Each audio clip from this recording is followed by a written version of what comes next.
오늘 말씀은 요한복음 5장 19절부터 29절까지입니다. 요한복음 5장 19절부터 29절까지입니다. 그러므로 예수께서 그들에게 이르시되 내가 진실로 진실로 너희에게 이르노니 아들이 아버지께서 하시는 일을 보지 않고는 아무것도 스스로 할 수 없나니 아버지께서 행하시는 그것을 아들도 그와 같이 행하느니라. 아버지께서 아들을 사랑하사 자기가 행하시는 것을 다 아들에게 보이시고 또 그보다 더 큰 일을 보이사 너희로 놀랍게 여기게 하시리라. 아버지께서 죽은 자들을 일으켜 살리심같이 아들도 자기가 원하는 자들을 살리느니라. 아버지께서 아무도 심판하지 아니하시고 심판을 다 아들에게 맡기셨으니 이는 모든 사람으로 아버지를 공경하는 것 같이 아들을 공경하게 하려 하심이라. 아들을 공경하지 아니하는 자는 그를 보내신 아버지도 공경하지 아니하느니라. 내가 진실로 진실로 너희에게 이르노니 내 말을 듣고 또 나 보내신 이를 믿는 자는 영생을 얻었고 심판에 이르지 아니하나니 사망에서 생명으로 옮겼느니라. 진실로 진실로 너희에게 이르노니 죽은 자들이 하나님의 아들의 음성을 들을 때가 오나니 곧 이때라. 듣는 자는 살아나리라. 아버지께서 자기 속에 생명이 있음같이 아들에게도 생명을 주어 그 속에 있게 하셨고 또 인자됨으로 말미암아 심판하는 고난을 주셨느니라. 이를 놀랍게 여기지 말라. 무덤 속에 있는 자가 다 그의 음성을 들을 때가 오나니 선한 일을 행한 자는 생명의 부활로 악한 일을 행한 자는 심판의 부활로 나오리라. 아멘. 사람은요, 눈앞에 있는 이익보다 멀리 볼 수 있는 지혜가 필요합니다. 왜냐하면 지금 눈앞에 있는 이익에 가려서 훗날에 큰 유익을 놓칠 때가 많이 있기 때문이죠. 이 지혜가 인생의 자원들을 헛되이 낭비하지 않도록 우리를 오직 예수 그리스도께 집중하게 합니다. 성도가 가져야 할 멀리 보는 지혜는 무엇일까요? 성도는 교회 안에서 신앙이 자라지만 반대로 실족하고 교회를 떠나기도 합니다. 이렇게 되는 이유는 대부분 성도들이 자기 경험과 수준 속에서 다른 이들을 평가하고 또 비판하기 때문이죠. 유대인들이 예수님을 죽이려고 했던 이유 중에 첫째는 안식일을 범했기 때문이고 둘째는 예수님이 하나님과 동등하다고 말씀하셨기 때문입니다. 본문은 안식일에 병자를 고친 예수님을 비난하는 유대인들에 대한 답변입니다. 예수님은 당신이 하나님 아버지와 동등하신 아들로서 세상을 통치하시며 사람을 선악간에 심판하는 분임을 알려주시죠. 본문에서 우리는 성도가 남을 비판할 때 주의해야 할 것이 무엇인지를 배우게 됩니다. 예수님은 아들이 아버지의 직업을 이어받는 것에 비유해 성부 하나님으로부터 성자 되시는 자신에게 하나님의 사역과 능력 그리고 지위까지 전수된다고 가르치십니다. 아버지 하나님의 권능은 오직 예수님께만 전수되기에 사람은 예수님을 통해서만 하나님을 알 수 있습니다. 가업을 전수받을 때 아들이 아버지가 하는 것을 그대로 보고 따라하듯 예수님은 하나님이 하시는 일을 그대로 행하십니다. 아버지 하나님은 당신이 행하시는 일을 모두 아들 예수님에게 보여주셨고 또 그보다 더 큰 일을 보여주셔서 사람들을 놀라게 하실 것입니다. 이것이 복음의 핵심입니다. 하나님의 아들께서 우리와 같은 사람이 되시고 구약시대의 역사에 있던 하나님의 권세를 예수님이 발휘하셨습니다.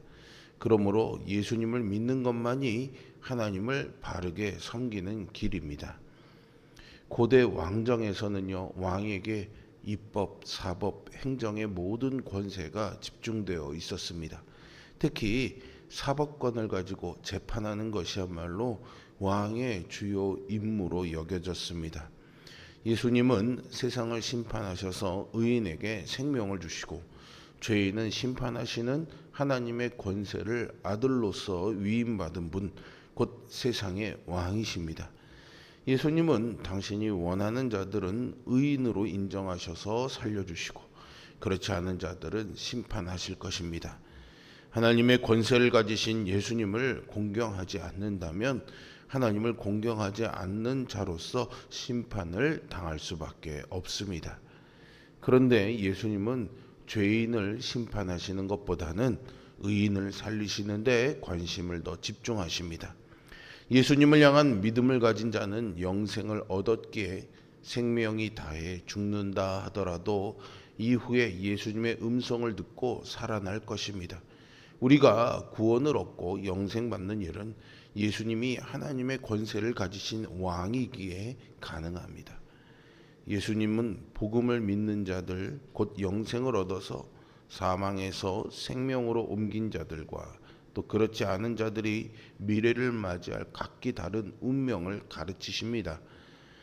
예수님께 주어진 권세는 영원한 것이기에 세상 끝까지 유지됩니다. 사람들은 죽어서 무덤에 들어간 자가 다시 살아날 거라는 상상을 할 수 없지만 모든 사람은 마지막 날에 예수님의 음성을 듣고 살아날 것입니다. 그리고 선한 일을 행한 의인은 생명의 부활을, 악한 일을 행한 악인은 심판의 부활을 경험할 것입니다. 그러나 현실적으로 역사상 의인은 존재하지 않았기에 예수님을 믿음으로 말미암아 구원받지 못한 자는 영원한 사망을 맞이할 수밖에 없습니다. 우리가 믿는 예수님은 이와 같이 놀라우신 권세를 가진 온 땅의 통치자이십니다. 성도는 하나님의 뜻대로 살아가는 사람입니다. 날마다 하나님의 뜻을 묻고 질문에 답해 주시는 하나님의 말씀을 듣고 순종하며 살아가는 것이 신자입니다. 한마디로 성도는요, 영적으로 민감해야 합니다. 그러나 우리의 말과 행동은 늘 하나님의 뜻에 순종하지 못하고 제멋대로일 때가 많습니다.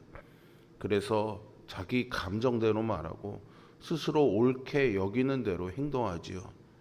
유대인들이 예수님을 비난한 근거는요, 안식일에 일하지 말라는 율법 조항을 어겼다는 것입니다. 그러나 안식일을 주신 하나님의 뜻은 안식일에 선을 행하고 생명을 구하기 위함이었습니다. 또한 안식일을 위해 사람이 있는 것이 아니라 안식일이 사람을 위해 있는 것입니다. 또한 안식일의 주인은 예수님이시죠. 예수님은 언제나 하나님 아버지의 뜻대로 행하실 분입니다. 예수님은 한 번도 독단적으로 일하신 적이 없습니다. 항상 기도하면서 하나님의 뜻을 구하고 하나님의 권세를 위임받아 그 뜻대로 행하셨습니다. 그런데 우리는요, 남을 비판하거나 판단할 때 자기는 하나님의 편에 서 있다는 착각을 할 때가 많습니다. 오랜 시간 나름 신앙생활을 열심히 해왔기 때문에 자기 말과 행동, 자기 판단은 틀리지 않았다는 생각 때문입니다. 그러나 이러한 생각 안에는요, 하나님의 뜻보다 자기가 옳다는 교만이 자리한 경우가 훨씬 더 많습니다. 성도는 거룩함을 향해 나가는 성화의 과정 속에서 함께 자라는 쭉정이와 같은 교만을 매일 뿌리 뽑아야 합니다. 주님의 말씀의 깊이와 넓이와 높이를 바르게 깨닫는 사람만이 다른 사람에게 주님의 뜻을 바르게 전할 수 있기 때문이죠. 예수님은 세상의 마지막에 다시 오셔서 선을 행하는 자와 악을 행하는 자를 심판하실 것입니다. 그러나 그 심판조차도 당신의 마음대로, 당신 뜻대로 하시는 것이 아닙니다. 오직 하나님 아버지의 뜻대로 의로운 심판을 행하십니다. 예수님이 이렇게 행하시는데 성도들은요, 너무 쉽게 남을 정죄하거나 남을 비난합니다. 신앙의 경륜이 오래될수록 직분의 무게가 더해질수록 더욱 겸손해야 되지만 자기 생각, 자기 판단, 자기 경험 때문에 하나님의 말씀을 듣지 못하고 그렇게 하기 때문이죠. 예수님은 하나님의 생명 안에 거하셨습니다. 또한 성도는 예수 그리스도의 죽으심과 부활하심의 앞에 그리스도의 생명에 연합한 자가 되었습니다. 예수님이 하나님의 뜻 안에 살아가시듯 예수님이 주신 영생을 누리는 성도는 성령의 다스리심을 받으며 살아가야 합니다. 성령 안에서 성도의 혀가 온전히 제어되고 행동이 바르게 고쳐질 때 비로소 성도는 다른 이에게 바른 권면을 할 수 있습니다. 우리는 깨닫지도 못하고 스스로 헤아리지도 못하면서 남을 비난해서는 안 되겠습니다. 남을 비난하는 그 비난으로 자신이 비난받게 된다는 것을 잊지 마시기 바랍니다. 따라서 남을 비판하기에 앞서 자기의 감정, 자기의 판단보다 하나님의 뜻이 무엇인지를 묻고 깨달아야 합니다. 우리의 말과 행동이 성령의 통치 안에 들어가도록 순종해야 합니다. 사람이 살면서 경험하는 모든 고통의 궁극적인 이유는요, 죽음 때문입니다. 죽음 이후에 심판이 있을 뿐이기에 인간의 운명은 절망적입니다. 하지만 예수님이 하나님의 아들로서 생명을 주시기도 하고 심판도 하시기에 그분을 삶의 중심으로 삼는다면 우리는 이 모든 고통에서 해방될 수 있습니다. 오랜 신앙생활을 하다 보니 하나님의 말씀에 아무런 감흥도 없는 상황은 아닌지 나를 한번 돌아보시기 바랍니다.